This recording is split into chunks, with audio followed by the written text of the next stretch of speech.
আমার মতো কারা কারা আছেন যারা ঘরে থাকতে থাকতে একদমই বোর হয়ে যান, হুটহাট করে চা খেতে ফুচকা খেতে বাইরে চলে যেতে চান, সেটা রাত হোক বা দিন হোক সন্ধ্যা হোক।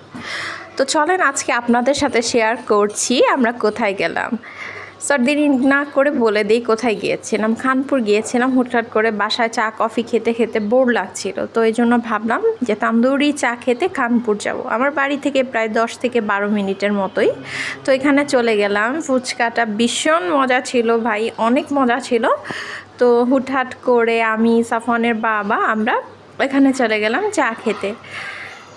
তো এর মধ্যে হচ্ছে আরেকটা কথা, শরীরটা একটু খারাপ ছিল আমারও আমার হাজব্যান্ডেরও। তো ভাবলাম একটু চা খেতে খেতে আড্ডা দিতে দিতে কথা বলি। অনেক দিন তো হচ্ছে যে বাইরে বের হয়ে চা খাওয়া হয় না। চাটাও ভীষণ মজা ছিল। আপনারা যারা খানপুর ওখানে যান আপনারা ট্রাই করেন, জানেন। তো বাদ দিয়ে আপনাদের কথাই বলেন, আপনারা কে কেমন আছেন আর কে কোথা থেকে ভিডিওটা দেখছেন অবশ্যই আমাকে কমেন্ট করে জানাবেন। আমার সাফওয়ান বাবুটা দেখছেন, ও ঘুম থেকে ওঠার পরই ওকে নিয়ে চলে গিয়েছিলাম। আরেকটা কথা হচ্ছে, চা খাওয়ার সময় আমার জিহ্বাটা পুড়ে গেছে, এতটা গরম ছিল।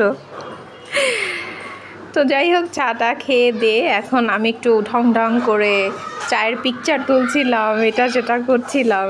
এমনিতেই সাডেন প্ল্যান ছাড়াই বের হওয়া আমাদের। তো মাশাল্লাহ মাশাল্লাহ আমার হাজব্যান্ড, আমার সাফওয়ান বাবু দেখছেন। তারপর আপনাদের কার কী অবস্থা বলেন এখন।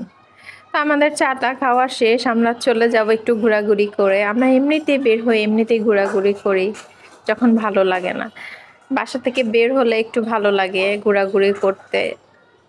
সাফওয়ানও ভীষণ পছন্দ করে ঘোরাঘুরি করতে। তো এই হচ্ছে আমাদের আজকের ব্লগ।